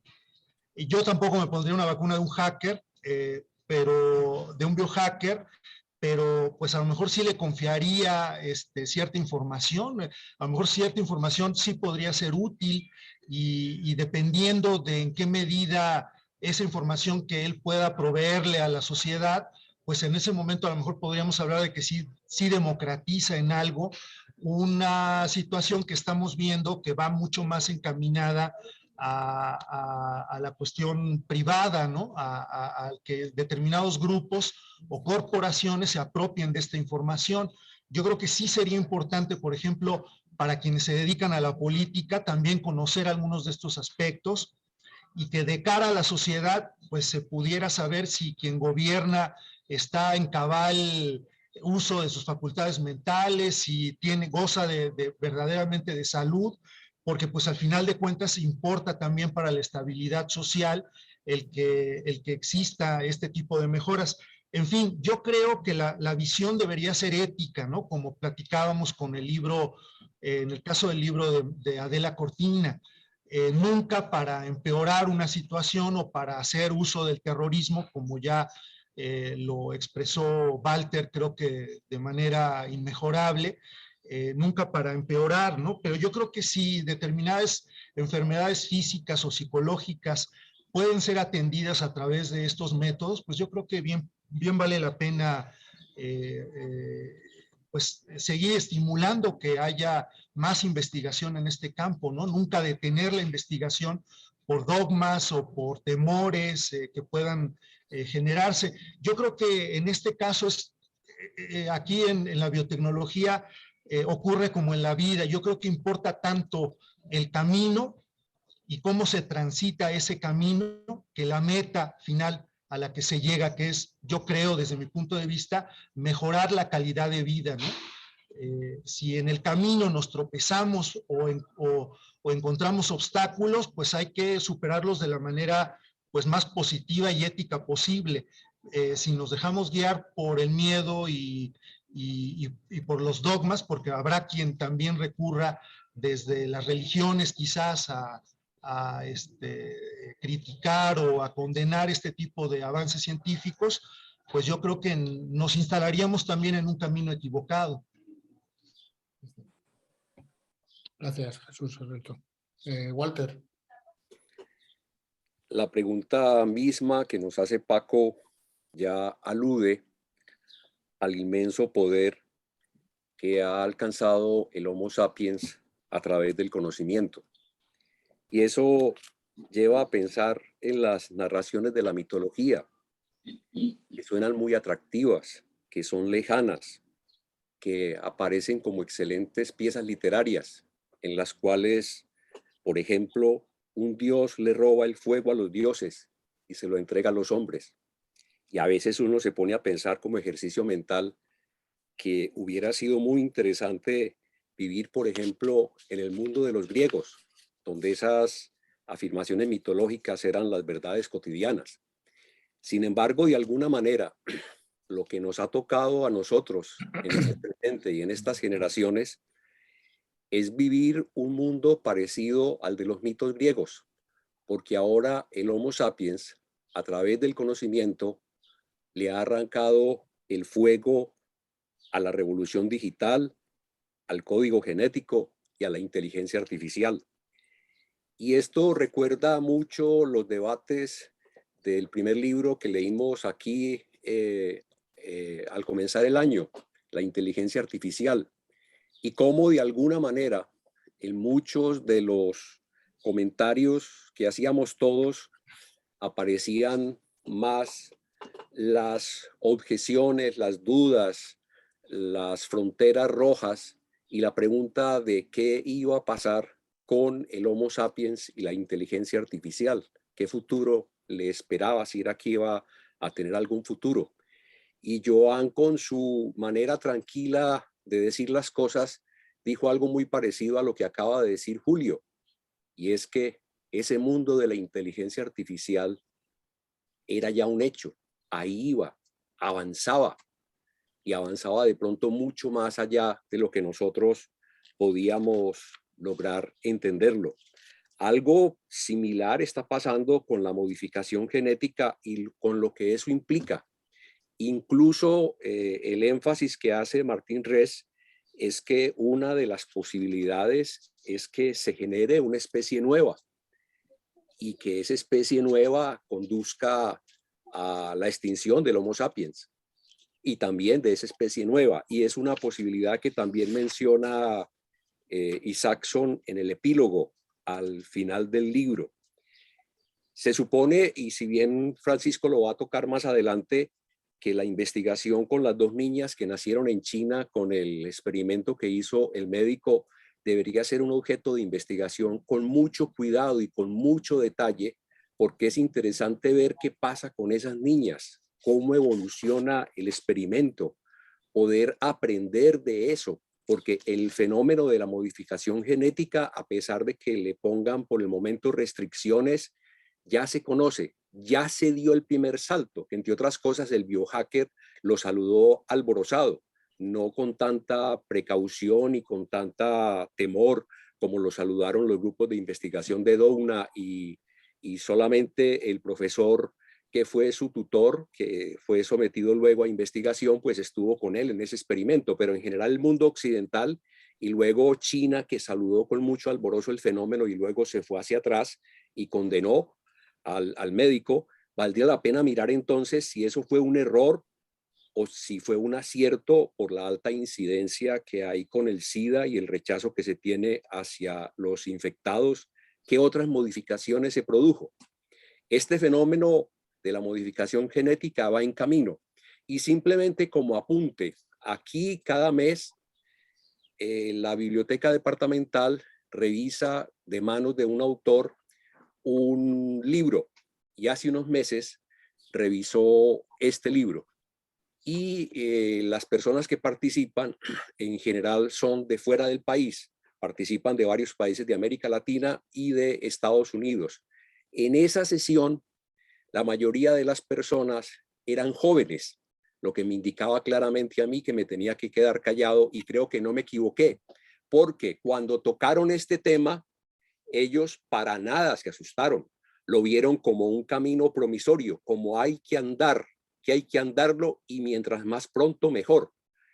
Por el momento se enfatizaban, recuerdo mucho, en el control o en el eliminar ciertas enfermedades y me parece que para ser tan jóvenes se hacían muchas preguntas y hacían la deducción de que qué va a pasar con el código genético modificado, hay que esperar y hay que dar un tiempo como es. Y formulaban también algo y es que la evolución ha sido muy lenta.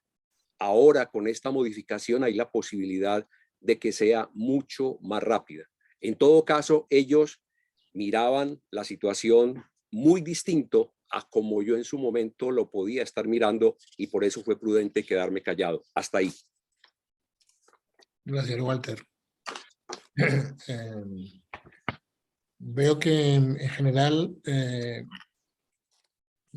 todos tenemos una idea de que hay que ser prudentes, ¿no? con estos avances, ¿no?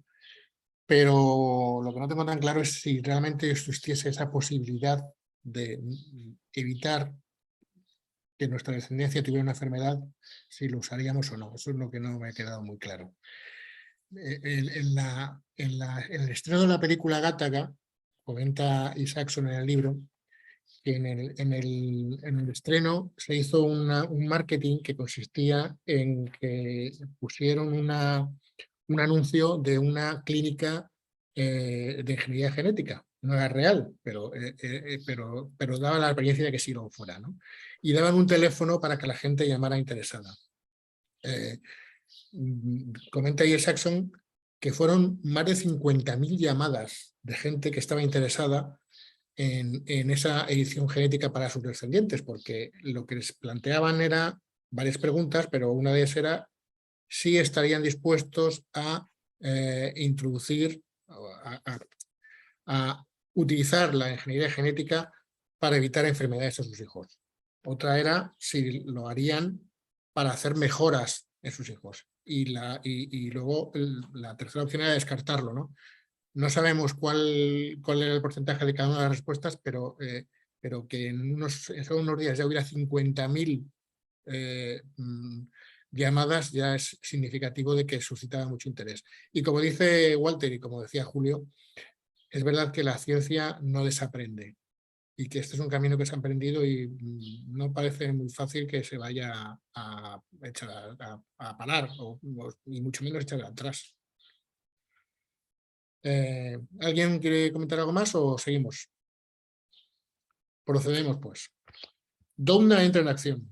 En los años siguientes se suceden los congresos que tratan el dilema ético. La propia Doudna organiza uno en 2015 que concluye que no sería correcto prohibir por completo la edición de la línea germinal, es decir, la intervención en el ADN de cigotos o embriones humanos, que no sería correcto hacerlo hasta que se alcanzase un consenso social.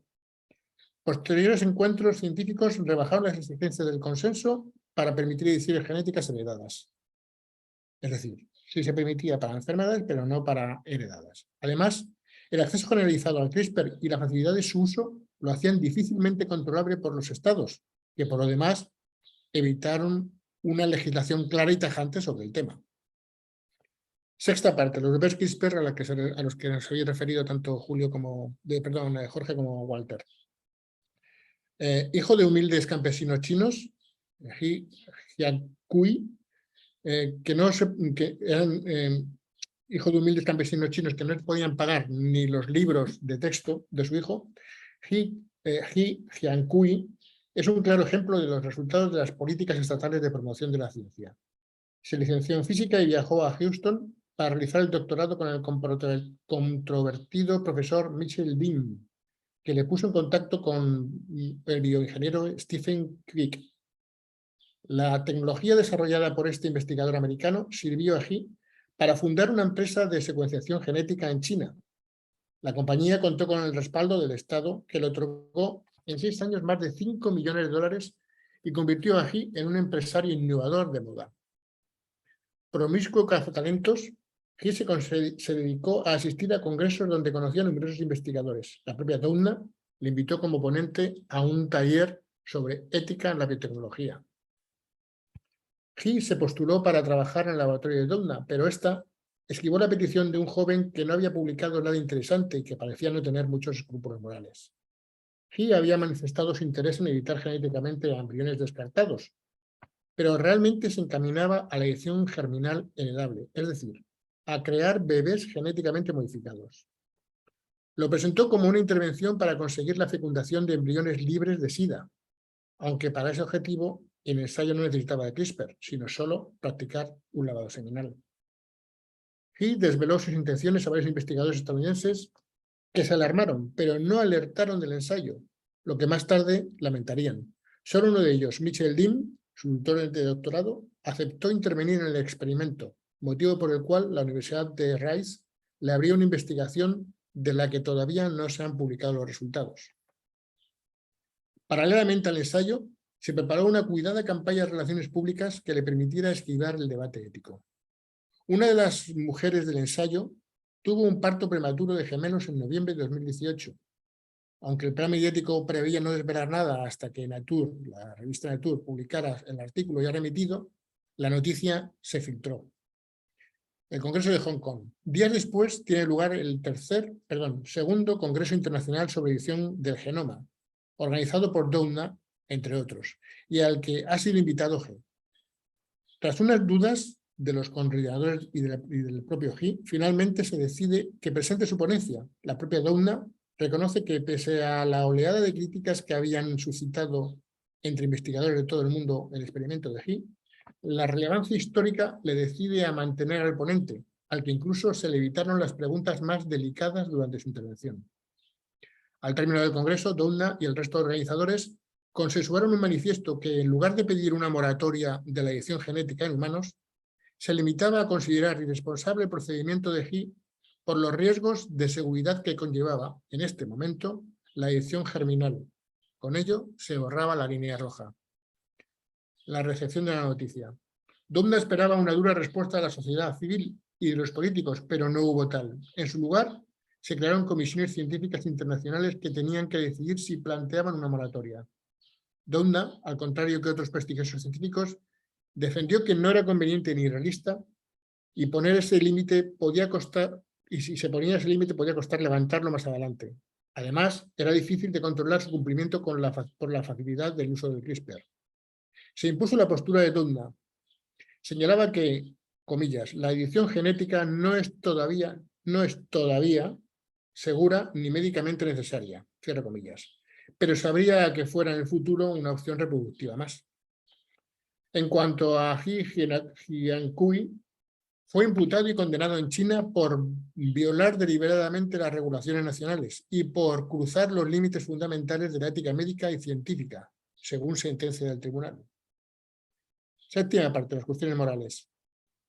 Las líneas rojas. El rechazo de la comunidad científica a los bebés CRISPR de He sembró de dudas la edición genética, pero el coronavirus ha vuelto a poner en la actualidad las posibilidades de la edición genética en la línea germinal humana. Para Isaacson, ya está aceptada moralmente la edición somática, es decir, alteraciones en células específicas de un paciente que no afectan a las reproductivas, pero son tratamientos muy costosos y de eficacia limitada. Hasta los gemelos de CRISPR, en 2018, había 2 métodos médicos para seleccionar los rasgos genéticos de un niño: la prueba prenatal y el diagnóstico genético de preimplantación, al que aludía antes Julio. La prueba prenatal consiste en realizar ensayos genéticos de embriones cuando se están desarrollando en el útero. El sistema permite a los padres decidir si continuar con el embarazo si detectan enfermedades congénitas. El diagnóstico genético de preimplantación llegó con la fecundación in vitro. Antes de implantar en el útero los óvulos fertilizados de una pareja, se les hace un análisis genético y se selecciona solo aquellos cuyos rasgos prefieran los padres. A juicio de Isaacson, este procedimiento está considerado moralmente aceptable. También deberíamos diferenciar, además de la distinción entre edición somática y línea germinal, de la que hemos hablado, deberíamos distinguir de los tratamientos por anomalías genéticas y las mejoras para modificar capacidades. El autor plantea si no sería conveniente una tercera categoría, la de prevenciones, para aquellas intervenciones que eviten que alguien se pueda contagiar de un virus o que sea propenso a un tipo de cáncer o Alzheimer. Incluso se podía plantear una cuarta categoría, la de supermejoras, para incluir nuevas capacidades que nunca tuvo nuestra especie, como que el envejecimiento no afecte a la pérdida ósea o a la pérdida de memoria. Disquisiciones, 41. El autor hace una serie de disquisiciones en este capítulo para dar profundidad a las reflexiones del dilema sobre la edición genética.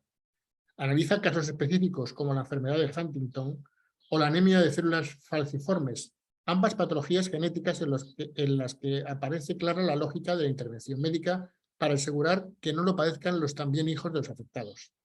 No obstante, también se pregunta, igual que algunos enfermos y discapacitados, si esos rasgos genéticos no forman parte de lo que uno es, si no forjan su carácter, y si recurrir a la edición genética para prevenir ciertos trastornos puede terminar en una sociedad menos diversa y creativa.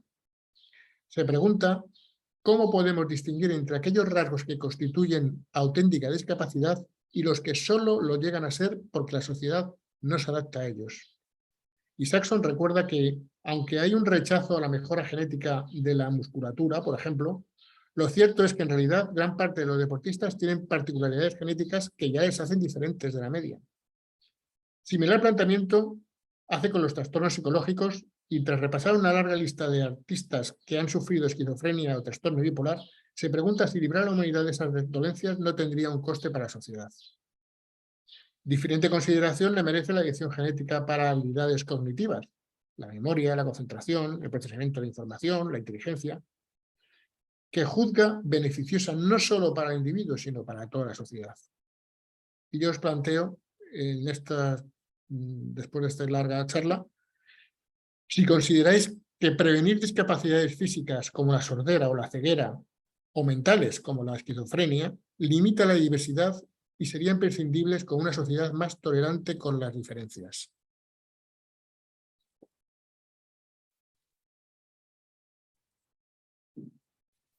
¿Alguien se anima a disparar? Jesús Alberto.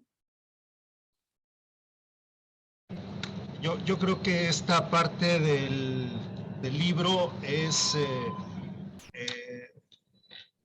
pues por sí misma responde a la pregunta, Paco, pero yo querría aportar algo más, porque el autor habla de varias categorías de intervenciones, ¿no? Que podría ser lo que ya mencionaste, la somática, in vitro, las prevenciones y las supermejoras. Y yo hablaba, por ejemplo, en el caso de la homeopatía que yo practico desde los 18 años, los médicos homeópatas, su fundamento está basado en la prevención. No entran, digamos, a las otras categorías, o por lo menos no aún. Inclusive, por ejemplo, existen vacunas que ellos utilizan, para los que ellos utilizan sustancias químicas o medicamentos, que equivalen a las vacunas. Yo sigo esperando que mi médico me sorprenda en algún momento con la noticia de que ya hay una equivalente a la vacuna contra el coronavirus, editada o desarrollada por la homeopatía. Definitivamente las supermejoras me parece que serían desafortunadas. A lo mejor habrá campos como el del deporte en donde esto pues se pueda ver como natural, este tipo de desarrollos, pero me parece que sería riesgoso llevarlas a otros niveles. Ya comentaba yo, por ejemplo, sobre las razas de perros, que no son experimentos, ya son una realidad. El pastor alemán en México ya tiene una modificación ósea en la columna,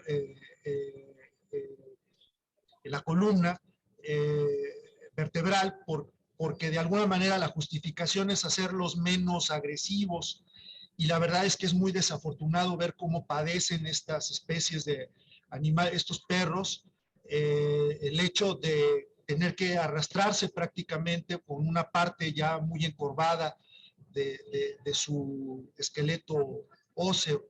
Yo creo que hay algunas cuestiones en las que ya se ha experimentado sin cuestionar, sin abrir un amplio debate a la sociedad, para que la misma sociedad civil pudiera decir esto está bien o está mal. Y me parece que sí sería muy importante detener en algunos de estos aspectos, algunas de esas categorías, y en otros sí seguir estimulando su desarrollo. Por ejemplo, lo que hace a las enfermedades. Me parece que no es apropiado hablar de diversidad cuando se habla de esquizofrenia o de algún otro tipo de enfermedad mental, porque creo que pues sí hay ya un acuerdo suficiente en la psicología, en la psiquiatría, en la medicina, con relación a qué no se desea tener o qué no es una vida que puede proveer verdaderamente calidad de vida al ser humano. Los pacientes que tienen, por ejemplo, esquizofrenia se tienen que someter pues a una medicación continua para poder mantener determinados niveles normales de funcionamiento. Yo decía en el debate de Adela Cortina que a mí me parece que la psiquiatría ha avanzado suficiente y ha hecho cosas muy interesantes a través de medicina para que los medicamentos puedan suplir determinadas funciones químicas que deja de desarrollar el cerebro por una u otra razón, y que esos avances científicos pues hay que seguir estimulándolos, y si la biotecnología puede ayudar a corregirlos quizás desde origen, pues esto sí puede ser una aportación muy importante. No me parece que sea parte de la diversidad. Yo veo la diversidad en función de la opinión política, en función de la opinión de las creencias religiosas, en función de la identidad sexual. Eso me parece que es lo diverso. Lo que tiene que ver con las patologías sí me parece que vale la pena seguir investigando y seguir corrigiéndolo, porque ayudará a la mejor calidad de vida de todos, ¿no? Gracias, José Alberto. Walter y luego Blanca. En el libro y en la pregunta no entiendo muy bien por qué intentar corregir el código genético en lo que tiene de imperfecto altera la diversidad, en lo que tiene de imperfecto en lo relacionado con enfermedades físicas y con enfermedades mentales. Visualizo que la diversidad sigue, porque de alguna manera los humanos se seguirán encontrando de manera aleatoria y procreando, y la lotería genética sigue sin esas enfermedades.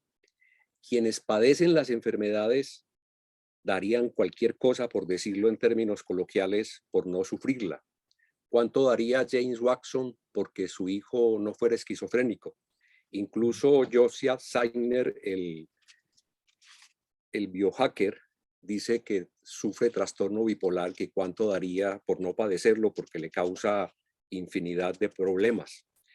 Los humanos vienen modificando el código genético de plantas y animales, por lo menos desde comienzos de la agricultura, y la diversidad, al menos en fauna y flora, también ha continuado. En el libro La vuelta al mundo en 6 millones de años, vuelvo a retomar este punto que es escrito por dos genetistas, Barbujani y Brunelli. Citan a un genetista en donde dicen que el código genético es tosco, chapucero. Y Millás y Arzuaga, en La vida contada por un sapiens a un arteantal, afirman que la evolución encuentra soluciones que funcionan, pero que no siempre los diseños son los mejores y que hay incluso errores de diseño. En otro libro de Millás y Arzuaga, reciente, La muerte contada por un sapiens a un neandertal, los autores presentan dos ejemplos que indicarían que la evolución también se la trae y hace sus ensayos. Presentan dos ejemplos de lo que ellos llaman inmortalidad. El primero es la rata topo desnuda, que vive en galerías subterráneas, carece completamente de pelo, inmune al cáncer y a otras enfermedades, no envejece y hasta el momento no se ha descubierto la causa real de su muerte. Viven 30 años, mientras los demás de su misma familia o especie, el ratón casero, vive 3 años. Por eso es que ellos se atreven a hablar de que son inmortales en sentido amplio. De 3 a 30 años hay una diferencia importante. Es como si a nosotros los humanos, que ahora vivimos 100 años, nos dieran la posibilidad de vivir 1000 años. El otro ejemplo que traen es el ajolote, que existe en la cuenca adyacente a Ciudad de México y que es una especie en extinción. Dicen que es una larva, pero sexualmente puede convertirse en adulto sin perder su condición de larva. Un bebé con capacidad de reproducirse, la eterna juventud, otra variante de la inmortalidad en sentido amplio. Llegan a vivir hasta 15 años, dicen los autores, que para un anfibio es una cifra muy alta. La evolución parece que también hace sus ensayos y sus hallazgos. Hasta ahí. Muy interesante, Walter. Blanca. Gracias, algo chiquitito. Solo pensar en esa eliminación para mí es aberrante. No sé con qué solvencia determinan hacer esa separación si como humanidad hemos avanzado milímetros. ¿Pero a qué te refieres? Perdona, es que no, ¿a qué te refieres? En base a tu pregunta. Sí. ¿Te refieres a la sordera, a la ceguera, a los enfermedades mentales? Sí, y a las enfermedades en sí o a las enfermedades degenerativas. Que si uno piensa en un Stephen Hawking, si lo hubieran eliminado en algún momento, no tendríamos esa mente brillante que tenía, ¿verdad? Entonces, pues eso, solamente. No sé si me ha quedado claro, perdona Jorge un momento. Entonces tú lo que postulas, tú lo que defiendes es que no debiera intervenirse en esos casos para no perder esa otra parte, la cara creativa de ese personaje. Sí, yo creo que como decía Walter, ¿verdad? O sea, obviamente alguien que padece una enfermedad haría cualquier cosa por no padecerla, ¿verdad? Digamos que si en un inicio se piensa por ejemplo, en esa manipulación genética de cuántos embriones se tienen que sacrificar para que salga el ser humano o la persona correcta que quieren, ¿verdad? Yeah. En verdad, la empatía empieza por aceptar la diferencia, pero digamos que sí no entiendo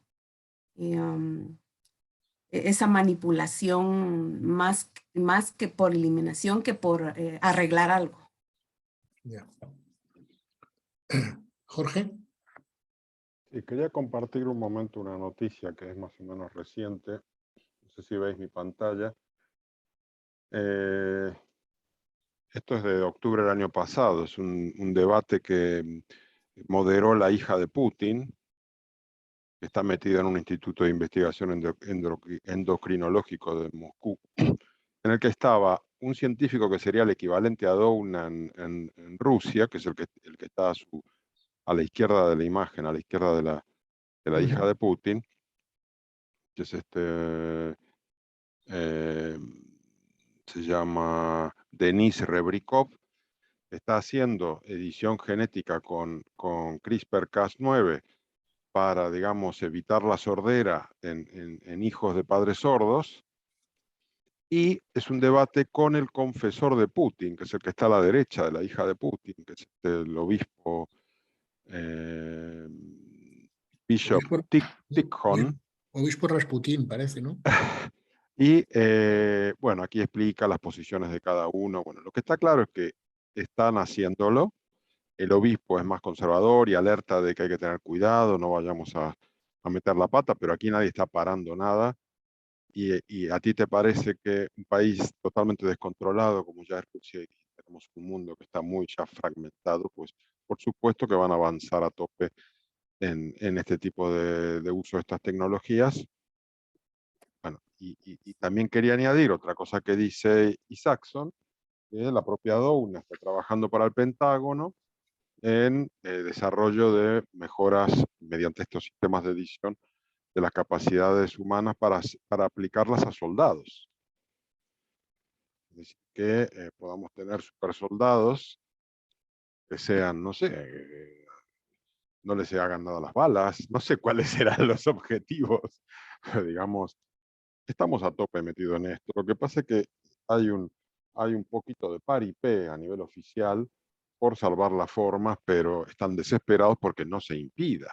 Toda la desesperación de Douna en el congreso aquel en el que apareció el chino, no es porque les molestase hacer investigaciones de edición genética germinal, sino porque el chino se les adelantó y les podía echar a perder su avance como políticamente correcto y el control de la seguridad y demás. Simplemente por eso hicieron todo lo posible para que no se prohibiese. Así que lo que opinemos nosotros es secundario, esto se está haciendo. Correcto. Sí, además da la impresión de que todas las inquietudes de Doudna y de gran parte de los científicos o investigadores que acuden a estos congresos es tomar medidas de prudencia para evitar que sea la administración quien tome esas medidas, que serían previsiblemente más drásticas. Exacto. Bueno, yo creo que son ya las 9, debiéramos dejarlo, ¿te parece, Jorge? Sí, sí. Perfecto. Pues nada, muchísimas gracias, Paco. Nos queda una sesión más. Yo pienso que va a alcanzar el tiempo, ¿no? Es decir, Sí. hoy hemos avanzado bastante. Bueno, pues decir que la semana que viene comenzamos con un libro nuevo que me parece fascinante. Es este, que estás mirando, 150 años de arte moderno, de Will Gompertz. Un libro en el que también vamos a tener un moderador que se estrena, que es Alfredo Giofroy, y que creo que puede dar lugar a unos debates muy interesantes, porque con su visión de psicólogo nos va a poder explicar un poco estas corrientes. La verdad que yo lo estoy leyendo y lo estoy disfrutando muchísimo. Hemos quedado con Alfredo de hacer una presentación también gráfica para ir viendo las obras a medida que vamos hablando de ellas. Así que será como un pequeño cursillo de tres sesiones sobre arte moderno e interpretación del mismo, que pienso que es imperdible, con lo cual os aliento a participar, a conseguir el libro y nada más. Que tengáis buen finde y nos vemos la semana que viene. Muchísimas gracias, Paco, por el gran trabajo. A todos. Venga, chao. Venga, adiós. Hasta luego, Paco. Hasta luego, chao.